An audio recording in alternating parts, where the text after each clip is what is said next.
नमस्कार साथियों, मैं रामपाल, प्रवक्ता सांख्यिकी, जिला शिक्षा एवं प्रशिक्षण संस्थान बरुआ सागर झांसी।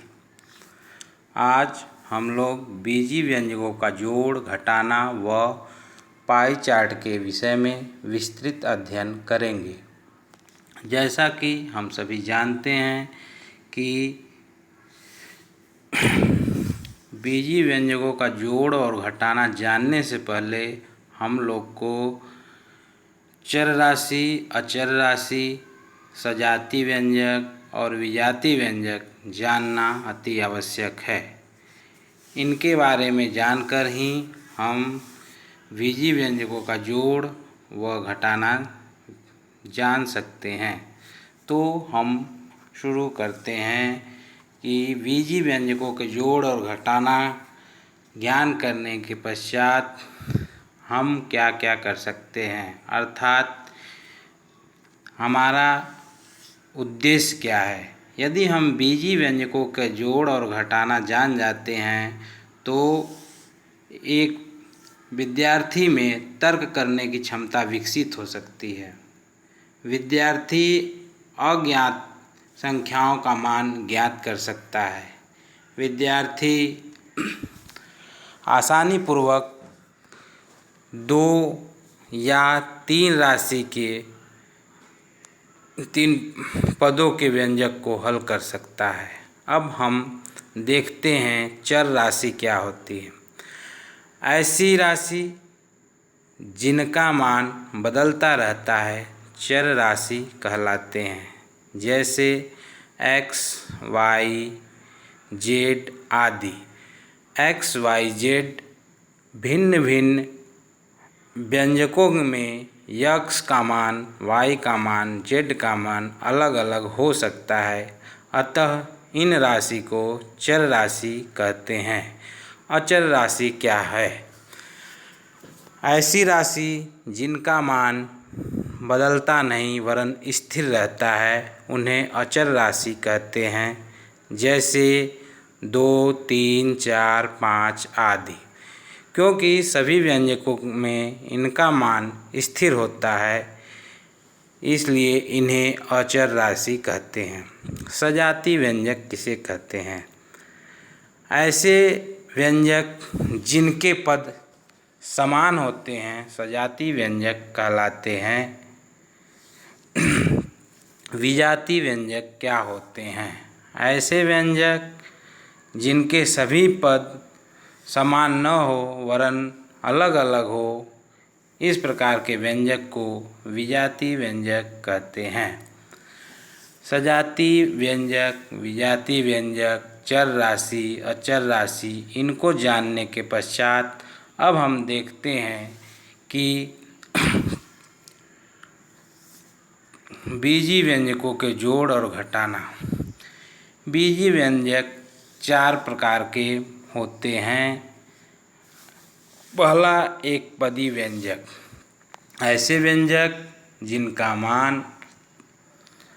व्यंजक जिनमें केवल एक पद होते हैं, इस प्रकार के व्यंजक को एक पदी व्यंजक कहते हैं, जैसे x, y, xy आदि। उदाहरण के लिए हम लोग देखते हैं 2x में 5x को जोड़ना है तो 2x धन 5x बराबर 7x, ये उत्तर होता है। ऐसे ही हम एक पदी व्यंजकों का घटाना देखते हैं तो 5xy में से 3xy घटाने के पश्चात हम देखते हैं कि 5xy ऋण 3xy बराबर 2xy। दूसरे प्रकार का व्यंजक द्विपदी व्यंजक होता है। द्विपदी व्यंजक किसे कहते हैं? ऐसे समीकरण या ऐसे व्यंजक जिनमें 2 पद होते हैं द्विपदी व्यंजक कहलाते हैं। उदाहरण के लिए 3x धन 2y, 5x धन 2y। अब हम देखते हैं कि द्विपदी व्यंजकों का जोड़ किस प्रकार किया जाता है। 3x धन 2y में 5x धन 2y को जोड़िए। हम इसको हल करते हैं। 3x धन 2y, उसके नीचे 3x के नीचे 5x धन 2y के नीचे 2y। जब इन्हें हम जोड़ते हैं तो हम लोगों को प्राप्त होता है 8x धन 4y। ऐसे ही द्विपदी व्यंजकों का घटाना हम देखते हैं कि 3xy धन 5y में से 2xy धन y को घटाने पर हम लोग सबसे पहले 3xy धन 5y को एक कोष्ठ में लिखते हैं और दूसरे कोष्ठ में ऋण लिखने के पश्चात कोष्ठक में 2xy धन y लिखते हैं। इसके बाद हम दोनों कोष्ठक को खोलते हैं तो हमें एक समीकरण प्राप्त होता है जो 3xy धन 5y ऋण 2xy ऋण y। जब इसे हम हल करते हैं तो हम देखते हैं कि 3xy में से 2xy को घटाने पर xy मिलता है और धन 5xy में से ऋण y घटाने पर धन 4xy मिलता है। इस प्रकार हमें जो उत्तर प्राप्त होता है वह xy धन 4y प्राप्त होता है। तीसरे प्रकार का व्यंजक त्रिपदीय व्यंजक होता है। ऐसे समीकरण जिनमें केवल 3 पद होते हैं त्रिपदीय व्यंजक कहलाते हैं। त्रिपदीय व्यंजकों का जोड़ हम सबसे पहले इनका उदाहरण देखते हैं। त्रिपदीय व्यंजक में 3 पद होते हैं, जैसे 5x plus 2y plus z या 2x plus 2y plus z।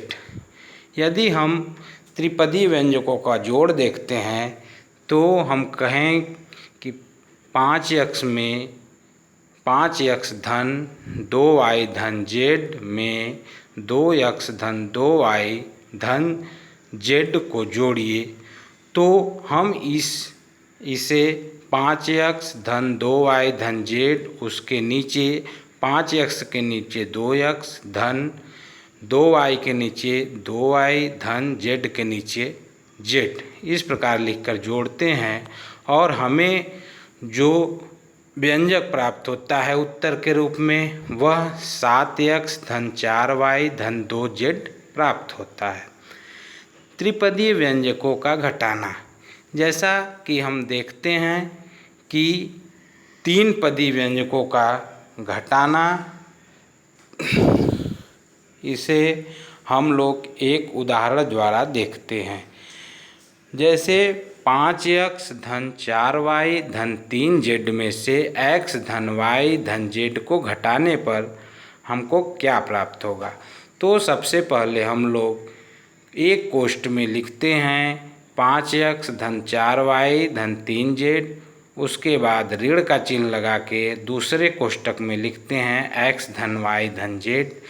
पुनः हम दोनों कोष्ठक को खोलते हैं तो हम लोग को एक व्यंजक प्राप्त होता है जो इस प्रकार है 5x धन 4y धन 3z ऋण x ऋण y ऋण z।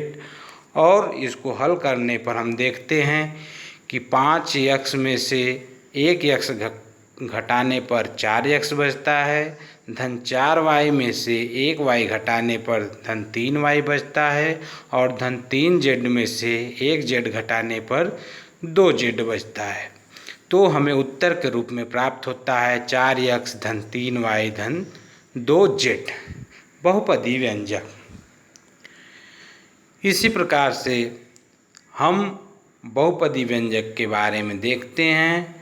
जब किसी समीकरण में 3 से अधिक पद होते हैं तो ऐसे समीकरण को या ऐसे व्यंजक को बहुपदी व्यंजन कहते हैं। अब बहुपदी व्यंजकों का जोड़ और घटाना भी हम लोग देखते हैं। एक उदाहरण द्वारा इसको स्पष्ट करते हैं। जैसे 2x धन 3y धन 2z धन xyz में x धन y धन z धन xy1 z को जोड़ते हैं। जोड़ने पर हम लोग को एक इक्वेशन प्राप्त होता है, जिसे इस प्रकार लिखते हैं 2x धन 3y धन 2z धन xyz धन x धन y धन z धन xyz बराबर 3x धन 4y धन 3z धन 2xyz। ये उत्तर प्राप्त होता है। इसी प्रकार से बहुपदी व्यंजकों के घटाना के रूप में हम इसे हल कर सकते हैं। उदाहरण के लिए 4x ऋण 6y धन 7z धन xyz में से x धन y धन z धन xyz को घटाइए। हम देखते हैं कि इसको अलग अलग कोष्टक में हम लिखते हैं सबसे पहले, और जब कोष्टक खोलते हैं तो हमें 4x धन 6y धन 7z धन xyz ऋण x ऋण y ऋण z ऋण xyz प्राप्त होता है। हम लोगों को 3x धन 5y धन 6z प्राप्त होता है। अब इसको हम लोग देखते हैं कि व्यंजकों को जब हल करने आ जाता है तो हम किसी भी अज्ञात राशि का मान ज्ञात कर सकते हैं।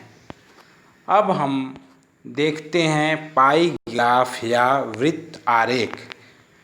पाई ग्राफ किसी आंकड़े को जब हम वृत्त के रूप में व्यक्त करते हैं तो इस आरेख को वृत्त आरेख या पाई ग्राफ कहा जाता है।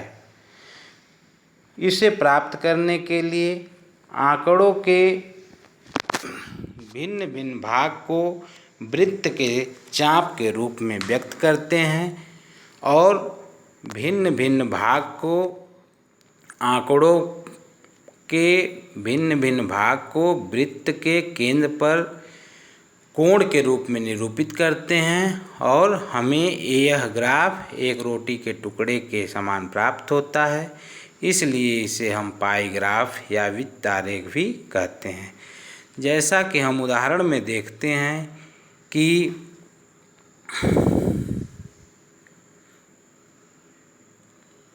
नीचे दी गई सारणी में टेलीविज़न के विभिन्न ब्रांडों को क्रय करने के लिए वाले ग्राहकों का संख्या निम्नवत है। ग्राहक वाले कॉलम में A, B, C, D और E दिया हुआ है और A ब्रांड के टीवी को 40 ग्राहक खरीदते हैं, B ब्रांड की टीवी को 20 ग्राहक खरीदते हैं, C ब्रांड की टीवी को 15, D को 15 और E ब्रांड की टीवी को 10 लोग खरीदते हैं। अब सबसे पहले हम इन सभी ब्रांड के ग्राहकों के लिए केंद्रीय कोणों की माप की गणना निम्न ढंग से करते हैं। जैसा कि सारणी में हम 3 कॉलम बनाते हैं। पहले कॉलम में ब्रांड लिखते हैं टीवी का, दूसरे कॉलम में ग्राहकों की संख्या लिखते हैं और तीसरे कॉलम में हम वृत्त के केंद्र पर जो कोण निरूपित होता है उसका मान लिखते हैं। अब हम जानते हैं कि वृत्त के अंतः कोणों का योग 360 अंश होता है। अब A ब्रांड की टीवी 40 ग्राहक खरीदते हैं तो उसका भाग 40/100 गुणित 360 बराबर 144 अंश। B ब्रांड की टीवी 20 ग्राहक खरीदते हैं, इसका भाग 20/100 गुणित 360 बराबर 72 अंश। C ब्रांड को 15 ग्राहक खरीदते हैं, इसका भाग 15/100 गुणित 360 बराबर 54 डिग्री सेल्सियस। D ब्रांड 15 ग्राहक खरीदते हैं, इसका भाग होगा 15/100 गुणित 360 बराबर 54 डिग्री। और E ब्रांड की टीवी को 10 ग्राहक खरीदते हैं, इसका भाग केंद्र पर होगा 10/100 गुणित 360 बराबर 36 डिग्री। हम एक वृत्त बनाते हैं और उसके केंद्र पर क्रमशः ABCDE ब्रांड की टीवी को उनके कोण के रूप में प्राप्त भाग को निरूपित करते हैं और केंद्र पे, वृत्त के केंद्र पे 144 अंश का कोण बनाते हैं, उसके बाद 72 अंश का, फिर 54 अंश, फिर 54 अंश और शेष 36 अंश का कोण बचता है। इस प्रकार से यह पाई ग्राफ तैयार हो जाता है। अब हम देखते हैं कि पाई ग्राफ यह वृत्त के वृत्तखंडों के रूप में निरूपित होता है, जिसे ध्यानपूर्वक देखने पर लगता है कि अलग अलग टुकड़े को जोड़कर यह वृत्त बनाया गया है। इसलिए इसे हम लोग पाई ग्राफ या वृत्त आरेख कहते हैं। पाई ग्राफ को पढ़ना, यानी पाई ग्राफ को हम लोग कैसे पढ़ेंगे, एक उदाहरण द्वारा इसको हम देखते हैं। अनन्या अपने मासिक जेब खर्च को निम्नांकित ढंग से व्यय करती है।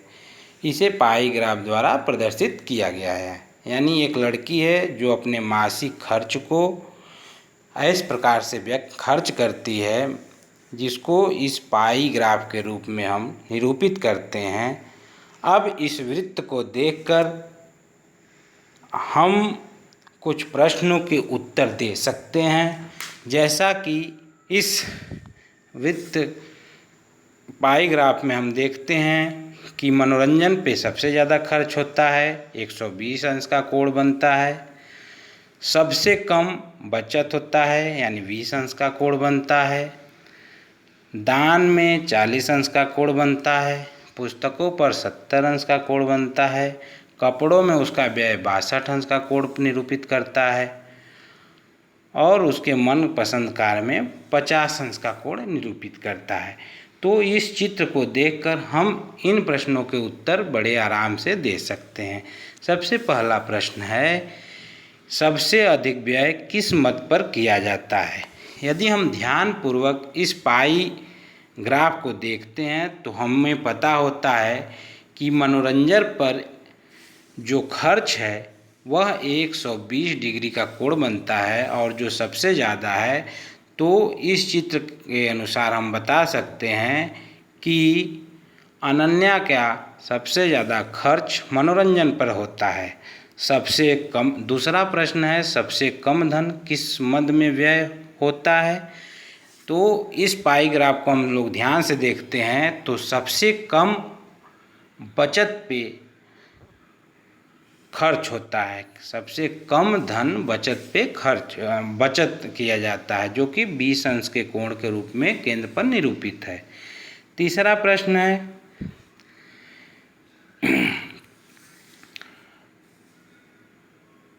कपड़ों पर कितना खर्च होता है। तो यदि हम इसे चित्र को ध्यान से देखें तो 60 डिग्री का कोण निरूपित होता है। इसलिए हम कह सकते हैं कि कपड़ों पे इस वृत्त का या 60 अंश का कोण निरूपित होता है, तो इतना कपड़ों पे व्यय किया जाता है। उपर्युक्त पाई ग्राफ से उपरोक्त निष्कर्ष इस प्रकार निकाला जा सकता है। मनोरंजन पर सबसे अधिक खर्च होता है और बचत सबसे कम होता है। अब आप लोगों को कुछ गृह कार्य दिए जाते हैं जिनको आप करेंगे और ध्यानपूर्वक उसको आप हल करके दिखाएंगे। तो ये आपका प्रश्न है, इसको आप हल कर लीजिए और इसे पाई ग्राफ के रूप में निरूपित करके आप लोग दिखाइएगा। बहुत बहुत धन्यवाद।